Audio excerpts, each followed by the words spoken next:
All right, so oh my god. I am trying to puzzle in all the words that I'm trying to say because last night's episode of Raw was the true definition of how Raw should be every single week. Because ever since Raw made this deal with Netflix, the biggest streaming platform, you would usually think that Raw would be fantastic every time. But this year, it's been a very mixed bag. As there have been some good episodes and some very episodes. Those type of shows that make you feel like you have no reason to watch. But last night's episode was definitely worth the hype in Madison Square Garden. Because you open the show with John Cena as the Intercontinental Champion saying that it's his last Raw ever, and he has a very fun match where he teams up with Sheamus and Rey Mysterio, two men that he has a lot of history with against the Judgment Day, and a fun six-man tag team match.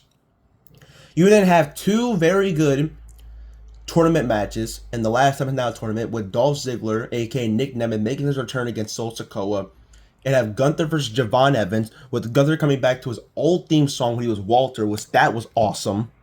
You had AJ Lee come back and she helped out Maxine Dupree beat Becky Lynch to win the Women's Intercontinental Championship.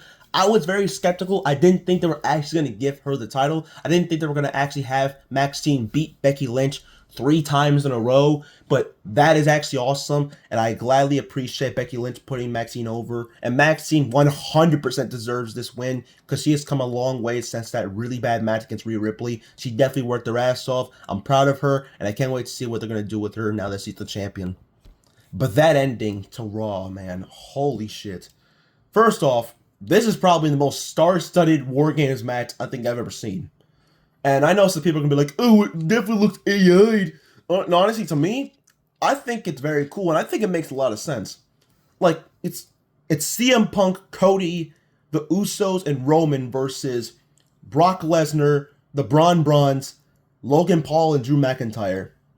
And I know that when I made a video about a specific brand that I'm just about to talk about in just a bit, that I was going to talk about one of the episodes of Raw where Logan Paul doing the Vision, but I'm not going to lie, I kind of forgot about that, and I also don't really care as much for him being the Vision, because it doesn't really bother me now, because, I mean, it's just Logan Paul. I don't really see him doing really anything significant besides him just doing his viral moment spots of him just, like, diving off a table or just diving off a steel cage, he'll most likely do that in War Games, but regardless, how I felt about Raw ending was exactly how I felt about when I saw the SmackDown 2001 episode where Team WWF and the Alliance just went all out and just brawled. And it closed out the entire show, and it was very, very good. Like, seriously, what I saw last night was the true definition of how a go-home show should feel like. Even though it wasn't the go-home show, because next week is, it truly felt like I was watching something special. Like, these type of episodes are one of the main reasons why I became a wrestling fan in the first place. And I'm so happy that WWE gave us something great for Raw, but that is actually the reason why I made this video. Because as much as I want to give appreciation to Raw, I cannot say the same thing for SmackDown. 11 days ago, I made it perfectly clear to everyone here on YouTube that SmackDown overall in 2025 has been an absolute letdown, has been a disaster, and nothing has been good. Whether it's 3 hours or 2 hours, it doesn't matter. Something clearly has gone wrong, and it's because of Road Dogg doing his booking, the characters not clicking, the champions not feeling important, and the matches themselves not feeling star-studded and not feeling must-watch. Now, I will say SmackDown's quality has definitely gotten better since I said that, but it's not by much. I mean, sure, the US title scene is incredible right now. The tag team division is starting to get back on track. And at least some of the stories are somewhat making sense. But sometimes when I'm watching SmackDown, I just feel completely disappointed because I know no matter what, I'm going to see a subpar product with a really weak division that badly needs a draft. It badly needs a shift to make me truly, and I mean truly, fully watch the show and not just be like doing something else and then just skipping like one match because I feel like I have no reason to care for it. Like when I watched Jade Cargill versus B-Fab, like before, like when the match was even announced, I was like, yeah, all right, just That's my water break match, or like a bathroom break match. Seriously, because like I can fill up my water bottle, or just like use the bathroom and skip out that entire match, and I guarantee I won't miss anything. That's how I feel about that. Or if it's just guys like Carmelo Hayes having to face Bronson Reed this week, knowing that Carmelo Hayes is one of the best athletes and he's still getting fucked over by Triple H and Road Dogg.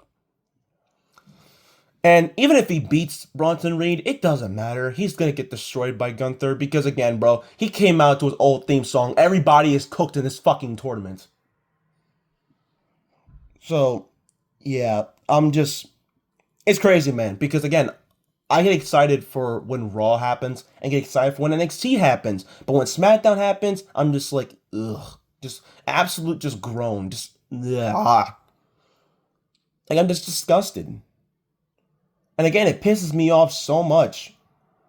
Because again, I want to appreciate every single show I'm watching, like I said 11 days ago in the one video. But Dynamite continues to bore me, and SmackDown continues to fail. And I just feel like it will remain that same way until they actually change things up. Like I thought with what they did with having Julia lose her championship in just like a minute and 30 was just completely ridiculous. What a great way to bury your United States champion. That was fantastic. And as much as Chelsea deserves it, the way how she won it was just, it was ridiculous.